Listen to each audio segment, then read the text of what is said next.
Hey, everybody, it's Tommy Canale, and welcome to Before the Lights podcast, the show to find out how those in sports, music, and entertainment made their mark. Joining me today, we have a 6'3", 350-pound defensive tackle and defensive end in the NFL for 14 seasons. He played with the Ravens, Raiders, Bills, Bengals, Seahawks, and the Broncos. A 5-time AFC Pro Bowler who started in 3 games. A 2-time All-Pro, All-American at Texas A&M. He's known as the Man Mountain and the owner of the indoor football league, Spokane Shock. Born in Houston, Texas, please welcome to the show, Sam Adams. Sam, how are you? I'm doing great, man. How are you doing today, Tommy? Doing well. I want to give a shout out to Javier De La Rosa for connecting us. Jav's a good friend, and I hope he's doing well up there with you guys. That's what's up, man. I appreciate it. Your father, Sam Adams Sr., played for the New England Patriots from 72 to 80 and the New Orleans Saints in 81. You have a big family lineage in the sport of football. So tell my listeners, how did you get into football? Well, I got into football from, like you said, my father. I love the game. I followed him around, and I couldn't wait till it was my turn to be able to play. And so when I had that opportunity, and growing up in New England, it's kind of funny because when you're in New England, your first sport is gonna be hockey. That's just it. That's just it in a nutshell. You play football. When it gets cold, you play hockey. And so I started with the hockey team, and when I got old enough where he was comfortable with me going out and banging around, he let me play football. And so we were able to do that, and I was excited about it, man. I always wanted to do it. Hockey was cool. I learned how to skate. They pushed me around on the ice for a little bit, and I just couldn't wait to get on the football field. Watching them play every Sunday and going to practices and training camp is what I wanted to do. Were you able then as a youngster to get on the sidelines and watch your dad play? Training camp. We did. Yeah, back then they didn't do that. It was more so of, you sit your butt in the stands and watch. Gotcha. Have you always been then a student of the game as well? Yeah, it's how I learned how to do it. I used to have these electric football men, and I used to carry around my playbook and strategize and learn how to do it. And when I got serious about the game, he brought me home and he said, go see your coach and ask him for a video, a film. And so back in the day, they had this huge box that you put these reel-to-reels on, and he had the screen, he had the reel-to-reel, and he had me bring home the film for the reel-to-reel. Coach gave me the film. He taught me how to splice it. He taught me how to watch it, break it down, and that's how it's always been done for me. Because I had this as a youngster myself, the game where you flipped on the switch and the guy started shaking on the. That's electric football. Yeah. That's what I was talking about. Yeah, that's electric football, and I had a playbook for that. Okay. All right. I remember that game. Yeah, I made a playbook for it, and I remember watching the Super Bowl when Doug Williams was the MVP, and they came out running this, I guess it was called 38 cross from my high school. And I remember setting up the men so they would pull like the 2 guys, and I remember talking to my coach about it, and he was like, yeah, man, that's 38 cross, and you got to do this, you got to do that. And we run that play, and that's why we run it. And I was like, yeah, when I get home, I'm going to run that joker on my electric football game. Your son, Sam, as well, is in the game, attends Washington University, attended Eastside Catholic. He was a 4-star recruit. What type of player is your son? Little Sam is, he's extremely talented. I taught him like my dad taught me, and he sits down, he studies. I don't know if he does it as much now that he's at the U. It's way different now, because the funny thing is back then you had to use a reel to reel and cut it up and splice it. Now I can remember, going off on Lil Sam, because I hadn't seen him in a while. Are you ready for your game? Are you doing this? You doing that? Yeah, I seen you studying. They can watch their film from their phone. Yeah. And so, they have this new huddle system and this vid swap and all these systems out there. And so, I'm wondering, this Joker's always on his phone while he's watching game film that would take us, hours and hours. He can pop up any game that he wants, study and watch. And so, I taught him how to break it down. He knows how to break people down. His thing was he had to play both offense and defense. So he understands the game very well. He has a very high football IQ. And he enjoys playing both sides of the ball. And, that's my youngest. My oldest, who's at Utah State, is the same way, and he graduated from ASU, played for the Sun Devils, and he's getting his master's at Utah State. He's got another year of eligibility. And he used to send me his practice film. So all of them are students of the game. They understand, hey, if you don't study, you don't prepare properly, you will never be any good at it. On the heels of that, then, how does somebody who's listening, and they may look at this totally different coming from somebody who played in the NFL, but how does somebody become a reliable teammate? Reliable teammate, somebody that does their job. They don't lose individually because, everybody claims this to be a team sport. It's an individual sport that everyone collectively has to be on the same page with. And so if you individually win your individual battles, and every play we have 11 battles that we collectively win, because you can't win always by yourself. The guy next to me has to have his gap. I have my gap. I do my job. He does his job, and you win. A reliable teammate is someone that is going to do their job, plain and simple. I never got into, I like my teammates. They were cool and so forth. And you develop friendships and with guys and the camaraderie and so forth. But I was reliable. I did my job. They're not running through my gap. They're not running that, I'm not the one that they're going to make a living off of coming through. In fact, they barely ran on my side. So in my opinion, a reliable teammate is somebody that does their job. You attended Cypress Creek High School. You were the Prep Southwest Defensive Player of the Year. What I want to talk about is you were the state champion in the shot put, and you placed second in the nation among all high school and track and field athletes. When did track and coming into that become part of an addition to football? In the 7th grade. And so it's funny, in Texas, if you're not playing baseball, you running track, period. All football players run track. And baseball is the only sport that's playing at the same time as track. And if you are not playing baseball, you are going to run track. And so I wasn't trying to run. I wasn't feeling that. But I did have to do all the training that everybody else did, and the entire track team had a program, and then you went to your individual events. So they stuck me with the shot and disc. And so I wasn't very good at it at the beginning. I taught myself, got to high school, fell in love with the sport. It became my favorite sport. And I won district, and I ended up winning state and national titles, and I was excited. And then come to find out, some of the best, well, first of all the greats that come out of Texas, all the great football players, they all run track. And so Michael Carter was at Dallas Carter, I believe. Mm-hmm. He actually has a state record and then the national record, which is at 82 feet. Nobody will ever break that. I was trying my best. And I didn't break his state record, which was 75 feet.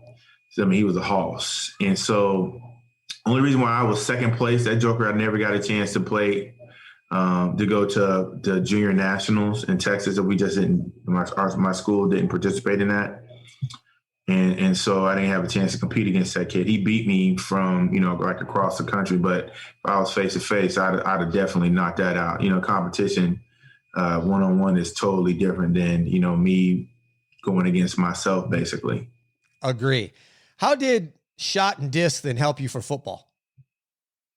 Man, the training for shot put and discus is all explosive power.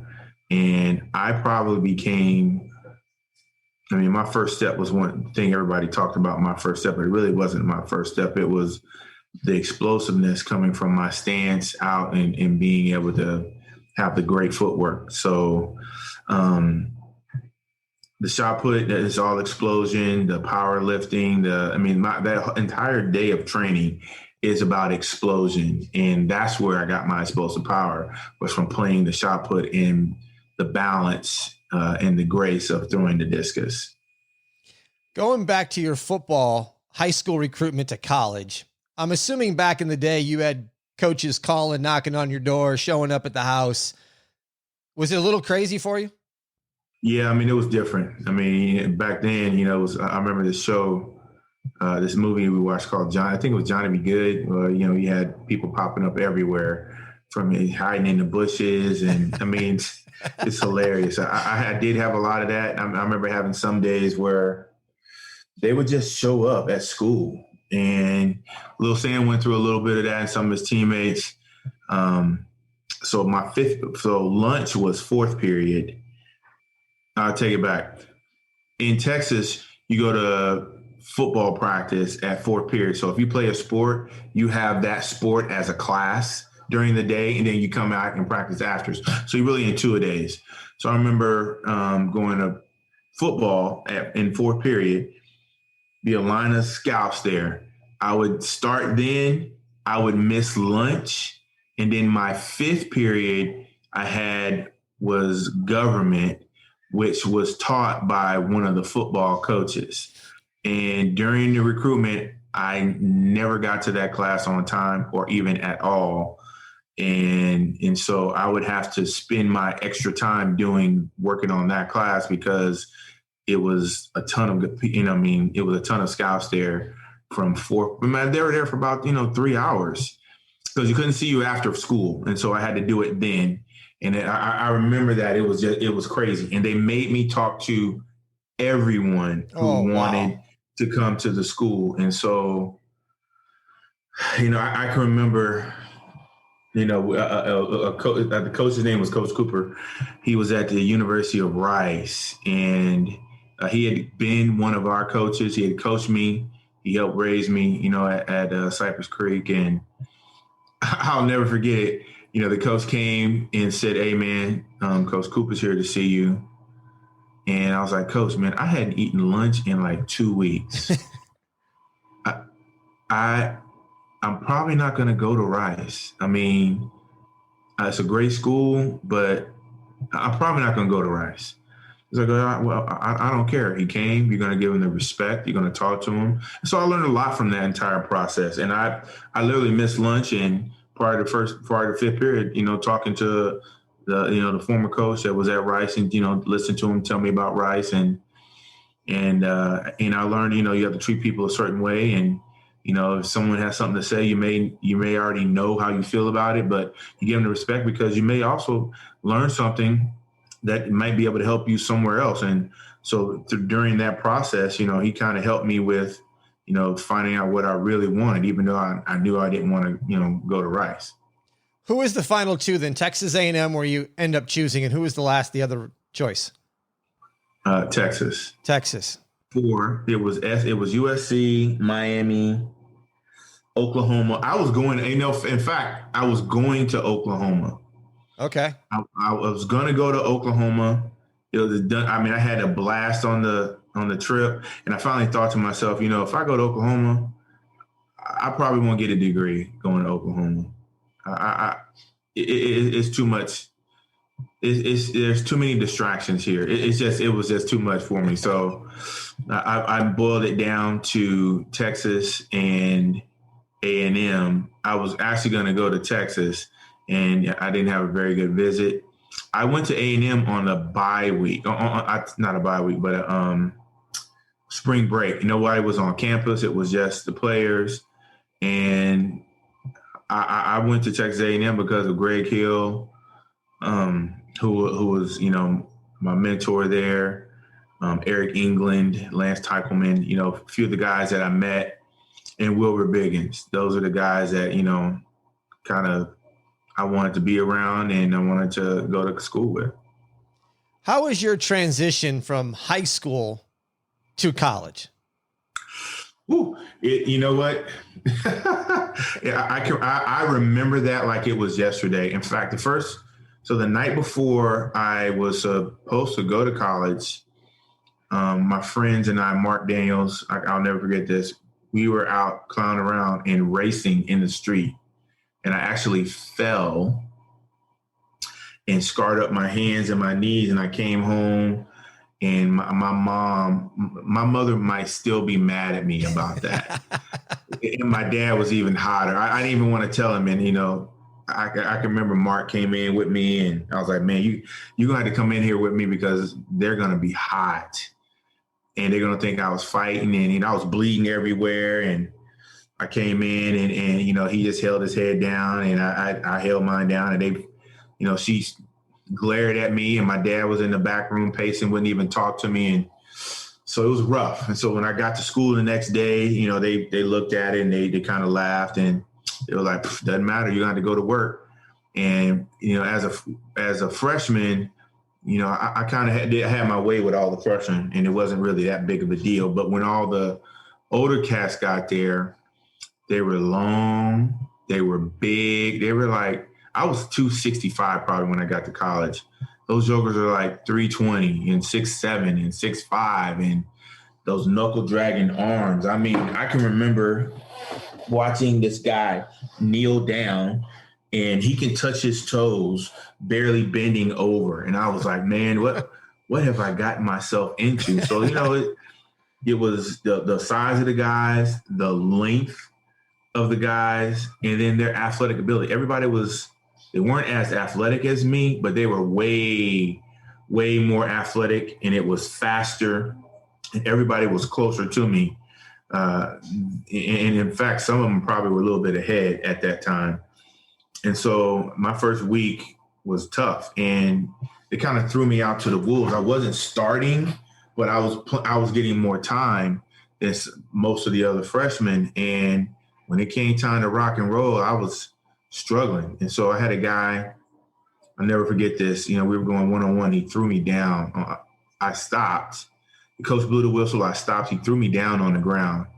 And I was so hot. And my cousin, Patrick Henry, was the defensive lineman playing at that time. And so when we watched film the next day, for a second, the guys kind of laughed. And then it got really quiet. And my cousin stood up and said, hey, Sam, we don't play like that here. If you ever embarrass the defensive line like that again, you'll never be accepted and respected in this room.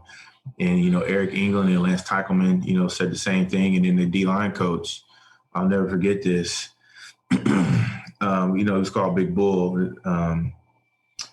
Greg taught me a lot. And he, basically told me, he said, if you want to be respected, then you're going to have to earn that respect in this room and on that field. So I remember going home and I prayed to God that if, I thought I was going to I wanted to go to the NFL like my father, and I thought it was going to be a different road. And so I had to commit myself. I prayed to God, if he let me go and do what I need to do, I will do everything in my power to get it done. And from that day on, I never looked back. I was starting probably in 2-3 weeks from there, and I never gave the job back. And I've never looked back since. And I'm going to read off some of your accolades. You also did shot and disc as well at A&M. I did. Did you have a hard time juggling both in at the collegiate level? No, I didn't have a hard time juggling at the collegiate level because when football coach R.C. Slocum said exactly this: you are here to play football. You're done throwing shot put. And I said, wait a minute. You stood in my living room and told my parents that I can throw the shot at Texas A&M in discus. He said, let me tell you something. We'll shut the track program down if I catch you back out there at track practice. So I went to the track coach, and the track coach was like, hey, you're not getting me fired, Sam. Hey, you heard what he said. And I was like, I'm not doing it. I'm not doing it. He lied to me. I got a phone call from my father that night. And my father was like, hey, R.C. Slocum called me. He said that because I was seeing track is way different in college. You leave on Wednesday, so my grades were suffering. I hadn't been gotten used to that. We left on Wednesday to go to track meets on Saturday, and we would drive on the bus.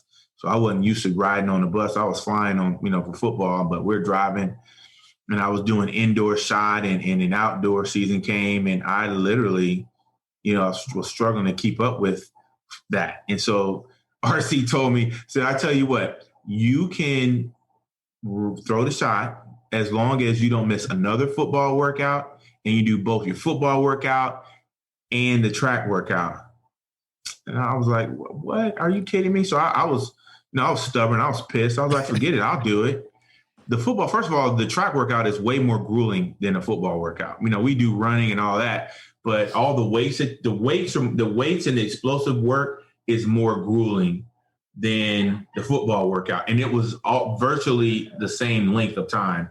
So I would have to do the football workout with the football team and then start over and do my track workout by myself. And then the track coach the throwing coach would come and throw with me. And it was just hard. And I said, I'm not going to do this anymore. So my dad called and said, hey, listen, you have goals. You said you want to get to the NFL. Well, they're relying on you. They're paying for you. And so this is the last I want to hear about the track. He said, if I hear any more, I'll be up there tomorrow. And I was like, yep, track is done. I'm done running track. In fact, he may have came up there. I don't remember if he did. I know he was pissed. And my father was, when he starts talking low and calm and slow, that he's beyond his point and his limit. So I knew that I was done with track if I didn't want to have to fight my father. Yeah. So you had no problems, as you said, juggling those two. I had no problem juggling those two after I got that phone call because, I was being stubborn enough that where I was still going to miss football stuff. And I can remember they were pissed at me. We were getting our conference rings, and I was away at a track meet. And I'd missed some stuff, and my grades were probably slipping because I was missing everything. If most of your classes are, Monday, Wednesday, Friday, and then you have Tuesday, Thursday. Well, here I am missing stuff on Wednesday through Friday, and they were just, RC was like, this isn't going to cut it for me, buddy. And on top of that, he expected me. I earned a starting position as a freshman. But I didn't, I wasn't the best that I could possibly be. And he, he told me, we're going to go where you take us on defense. This is your defense. We lost Quentin Coryatt, who was the first pick in the draft. We had probably lost 3 or 4 first round draft picks on the defense, and he needed me to step up. And so, he needed me eligible. He needed me to step up, and he needed me to do what I came there to do. And he was paying my bills like he told me. So, you better get your big butt out there and not miss any more football. Throughout your career, you were the 1991 SWC Newcomer of the Year as a freshman, first team All-American, first team All-SWC in 1992. In 93, you led the team in tackles for a loss, sacks, forced fumbles, and fumble recoveries. You were a consensus first team All-American, the SWC Defensive Player of the Year, and the runner-up to the Lombardi Award throughout your career. Sam, did you end up going to NFL combines? And if you did, who was showing interest to you at the combines? Man, that goes back to that high school thing. I did go to the combine. I didn't run. I did the agilities and so forth, but I talked to every team there, which I hated.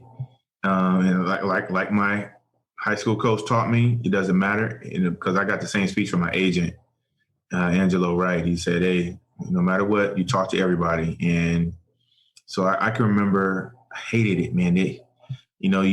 These teams, it was kind of funny what they did. So I talked to everyone, and some of these interviews that you would have, they would give you tests. Freaking who was that? I think it was Washington that gave you another like Wonderlic test or something. I remember their test was like 300 questions of every 10, 15 questions. They asked the same question, but in a different way. And it was 300 questions like that. And I hate it, but I did it. And, I guess the purpose of it is to see if you take the entire thing serious. I did. And the reason why I did was because you never know in this business who you're going to come across again. So if I wouldn't have taken those tests and I wouldn't have talked to all those people, later on, I played 14 years for 6 different teams. Later on in my career, I saw a lot of those people. Like, for instance, and this, they gave me great advice. In high school, SC was one of the places I was going to go. Clarence Shellman recruited me from USC. Clarence Shellman got me drafted to the Seattle Seahawks because of how I acted on our interviews, because of how I behaved, the respect that I gave him. My mom used to not give me the phone calls when Clarence would call the house, but he stood on the table for me and he said, hey, this is a good kid. We want this kid. He's a guy. And he got me drafted.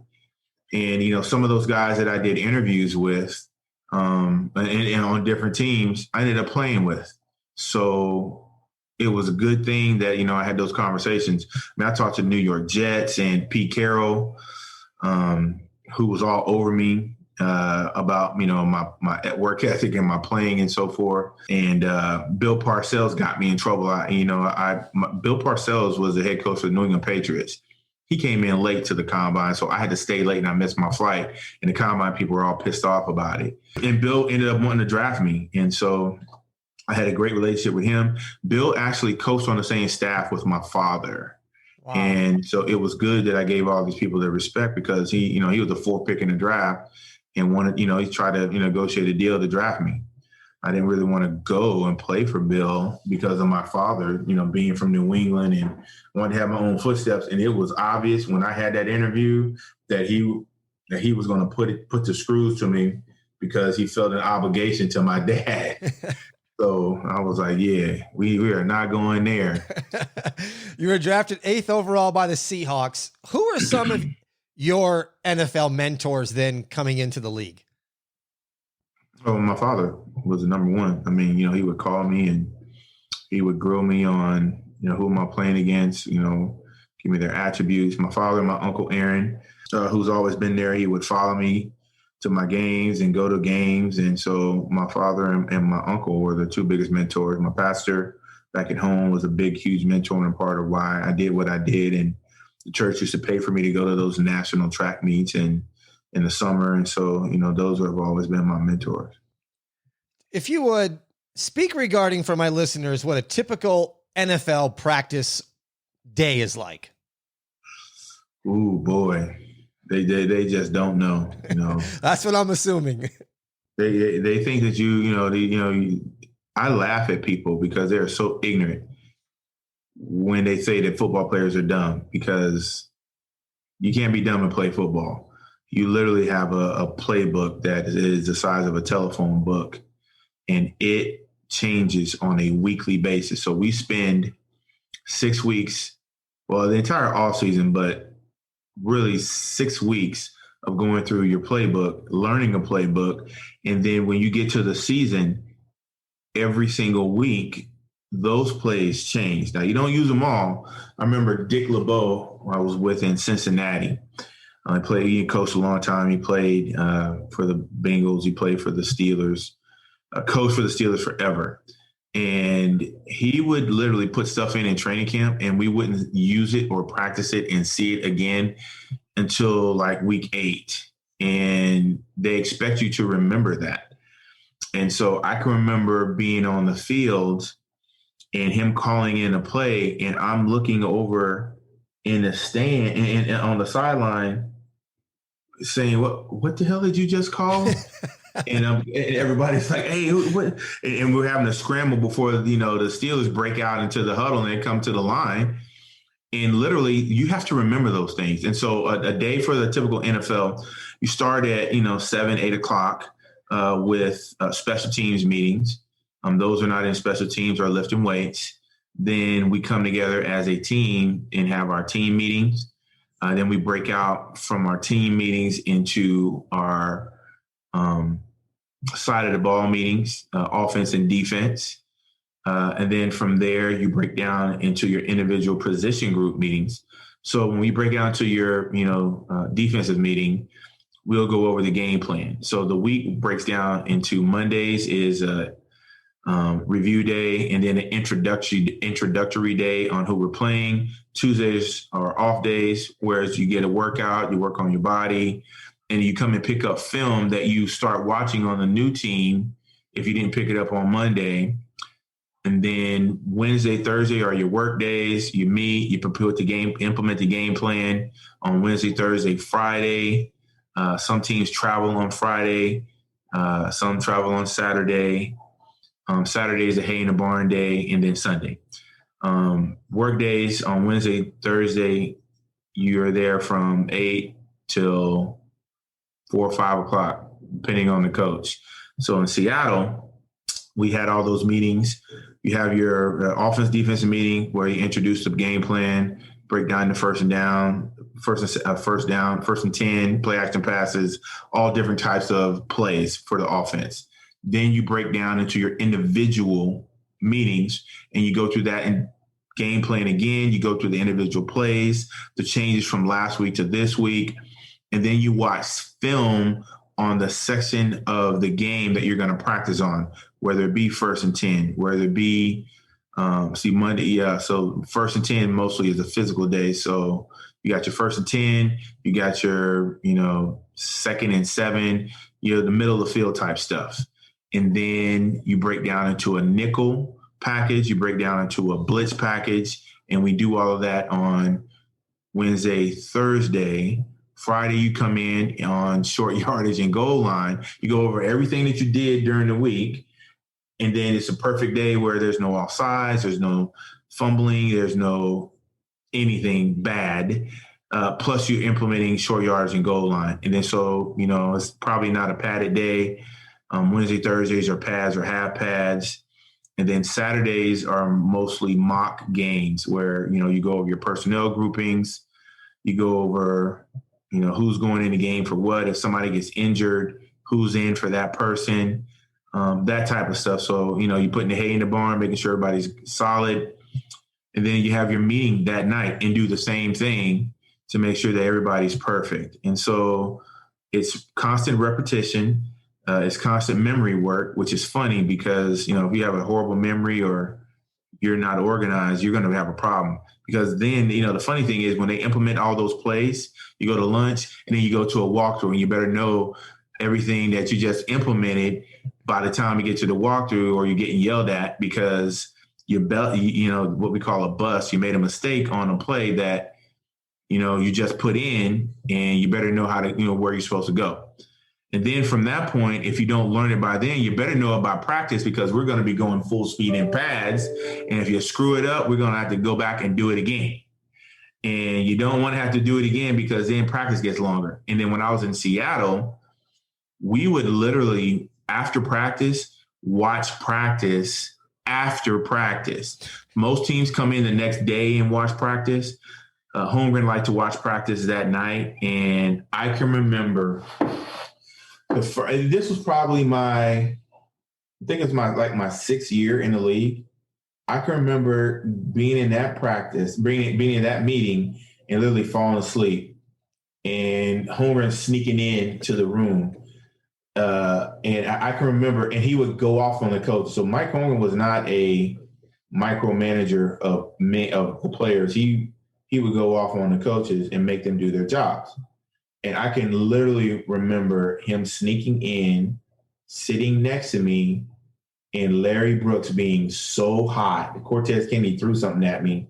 Everybody started laughing, and I looked up, and Mike was like, "Oh, did you get enough rest today?" And I was like, "No, man, it's 5, 6 o'clock. I am sleepy. I'm sorry. I apologize." But it was hilarious because, half of us were falling asleep, and here he is sitting right next to me. And he did that a lot in a lot of the meeting rooms. And so, he helped me be a professional. He was extremely organized, and everyone from that Bill Walsh tree was very good. And, you have different coaches that have different systems, but that one, with Holmgren and Billick was a very strong tree and help you be prepared. Before I go to my next question for Sam, golf fans, If you want to find out more about golf, all aspects of it, check out my other podcast, The Golf Zone. It's the Golf Zone podcast. We interview everybody from celebrities to people in the business field to players, golf course designers. Check out The Golf Zone podcast, located anywhere you can get podcasts are found. Sam, is there any analogy that is possible, maybe even a car accident, of what it's like playing D-line in the NFL? Thank God I haven't been in a bunch of car accidents, but, it's a big collision. It's a big forceful collision because it's a lot of weights, a lot of people, and a lot of times you end up on the bottom of a pile. And so, the good ones are able to stay on their feet and get around and make plays. And it's a big collision, brother. It's a big collision. And for linebackers and, a lot of those guys that play with a lot of space in between them, those are even bigger collisions at times. You end up with Baltimore. You win the Super Bowl 34-7 over the Giants.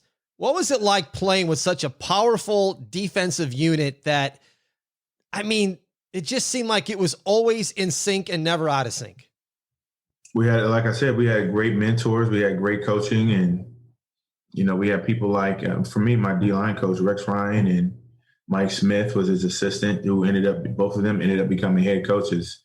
We had I think 5 or 6 head coaches on that staff. When you have that level of preparation, and Rex Ryan was, like me, he was thought he knew everything, and he came from a coaching tree, and Buddy Ryan, his father, and he'd been in it all his life, and I trusted him, and it made it very comfortable when you play with people that you trust. And you play for people that you trust, it made it easy to play. There wasn't a bunch of, forcing you to do anything, manipulation, like some of the places where I played. It wasn't, the players were never jealous of me. It was we were competitive. We were hard on each other, but they were never jealous. They didn't care about, what kind of car you drove or kind of clothes you had. We were there, we lined up together. So I thought. And so it was comfortable on the field. It was comfortable off the field. You didn't want to be the guy to let anybody down. And, really wasn't pressure, but it was, hey, I'm going to work hard. I'm going to be strong. I'm going to be ready. And I'm going to make sure that I uphold my end of the bargain. And you wanted to do that. And that's why I love Baltimore. You had a pick six versus Tom Brady for 37 yards. I'm going to put a link in the show notes to the video. And I want you to explain it because I felt for anybody who even attempted to get in your way, which they didn't. You went straight ahead, but talk about that interception. It was funny. We had a blitz zone called and he was, it was the perfect play. He tried to get the ball out quick and he didn't see me coming across the face of the center, and he threw the ball right to me, and I just got up and caught it. And because of the routes that everyone was running, they were gone. They were down the field, and I was on my horse, and I had a ton of people around me, and they couldn't catch me. They thought they were going to catch me. I was not going to let those jokers catch me, and I ended up scoring. I had a great blocking, and it was awesome. Yeah, it was great to watch. I'm going to put a link into it. You've owned separate arena teams. You had one in Everett, Washington, another one in Cincinnati, Ohio. You're now the current owner, CEO of the Spokane Shock. Talk about how that's going for Indoor Football League there. Indoor Football League is a great group of people. We have strong owners that have come into loving the sport from a lot of different industries. We have people that own grocery stores and grocery store chains. Gas stations, manufacturing, entertainment, real estate, and they have a strong passion for football. I got my teeth cut in Everett. I didn't know very much about the business. I learned a lot. I literally was playing football. I wasn't there most of the time. I came in the off season, obviously, and I got my teeth cut in Everett. Learned a lot. Learned how to work with people. I was playing with the Buffalo Bills. I'll never forget it.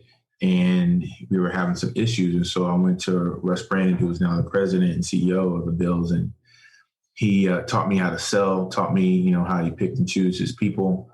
I learned a lot from them, and I fell in love with the sport or the game. We played in a league called the National Indoor Football League. We had some issues in the league. They were fledgling leagues, trying to develop. We then moved to the Arena 2 Football League, and I learned a lot. And I met a man named Jerry Kurz, who was a commissioner, and he helped continue my education and taught me a lot. It was something that, I love the team. I couldn't run the team and play football at the same time. It's very difficult. So I promised myself I'd get back into it. Then we get to Cincinnati. I started a team there, and I had a partner, King Griffey Jr., and a doctor, Tim Kremchek, there, and they were very, very good to work with. They love the game. I had to leave Cincinnati and go to Denver. I was hurt, I had surgery, and towards the end of my career, if I was still in Cincinnati, we'd still have that team. It was one of the best markets that you can be in. And the building was awesome. The people that ran the building were awesome. They were great people. And I wish I was still there. But it was one thing I always promised myself, that I would get back into the game. And Spokane is one of the best sports markets in any sport in the country. And we're very thankful to be able to work with the building there. The building is excellent to work with. We have great building managers, and Matt Meyer. They make it very easy. And Spokane has always been, a great sports town. They sold out every game for 4 or 5 years. They're very welcoming. The fans are welcoming. The community is excellent. I learned a lot about Spokane going to training camp when I was playing with the Seahawks. And I've always had a passion for Spokane. I love the town. I love the people. And they love the team. And so, I was lucky enough to be able to be a part of the IFL, and the group of owners that we have in the IFL were very welcoming and gave us an opportunity. Plus, they have great teams with the Arizona Rattlers and head coach and president Kevin Guy, who has won several championships. The Sioux Falls Storm have won 11 championships out of, I think 15 years. They've been like 13 times out of the last 15 years. We're going to definitely fix that this year and end that streak for them. The Green Bay Blizzards, ran by a strong couple, the Trinklers there in the manufacturing and some other businesses. And you have the Iowa Barnstormers, who Kurt Warner played for. So we're building something special. They're building it. It's the right business model for it to last. They've been around for 12 years, and we're very excited about our second, inaugural season this year. What is then the biggest hurdle of operating an indoor football team? Well, this year's been COVID. Yeah. I mean, who else? Who else has been? But it's support of this. The sponsorship, the ticket sales, people following the team, coming into the team. There's a lot of different things. But I tell you what, if you're going to start an indoor football team, you have to pick the right market. The market has to want to have a team. The market has to want to support the team with ticket sales, with sponsorship, and a great lease in the building. The building has to treat you as a partner, which my building does. Stephanie Kern, who is the CEO of the Public Facilities District, and she works for the Public Facilities District and runs the building. She doesn't treat me as a tenant; she treats me as a partner. And because of that relationship, they are able to give us a lease that we can afford, that makes money for everyone, and gives us a chance to be able to play in a great building. Our fans support the team. The corporate partners and the local businesses want to be a part of the team, the TV stations, radio stations. And so we're able to have something on every front.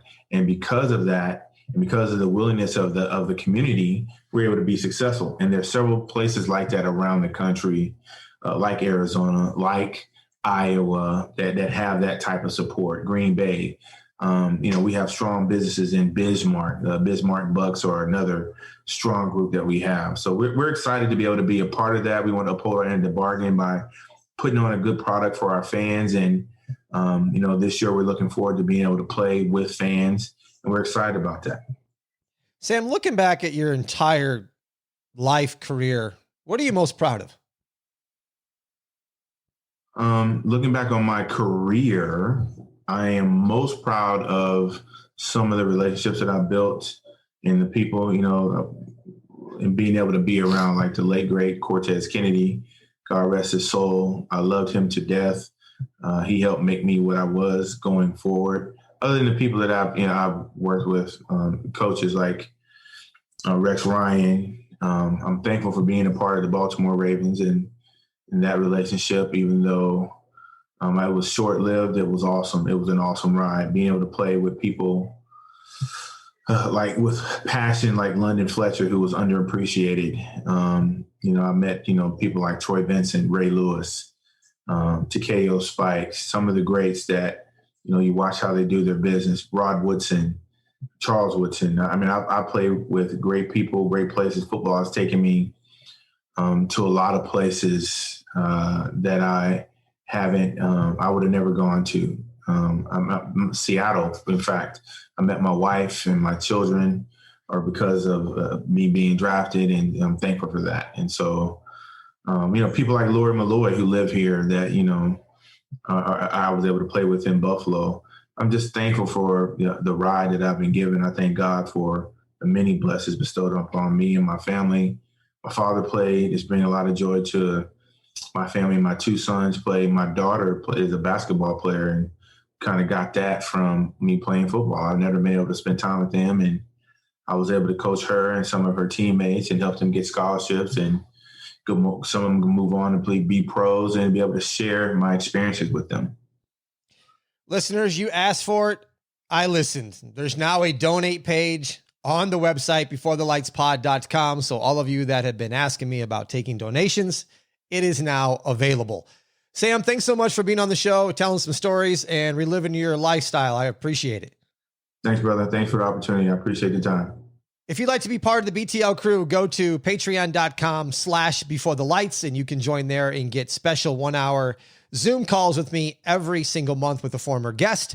If you'd like to follow us on Instagram @beforethelights podcast. Show notes, go to beforethelightspod.com and click on the episode links to get all the links to show notes. Thank you for listening to Before the Lights. I'm Tommy Canale. And until next time, everybody, a salute, a chin chin.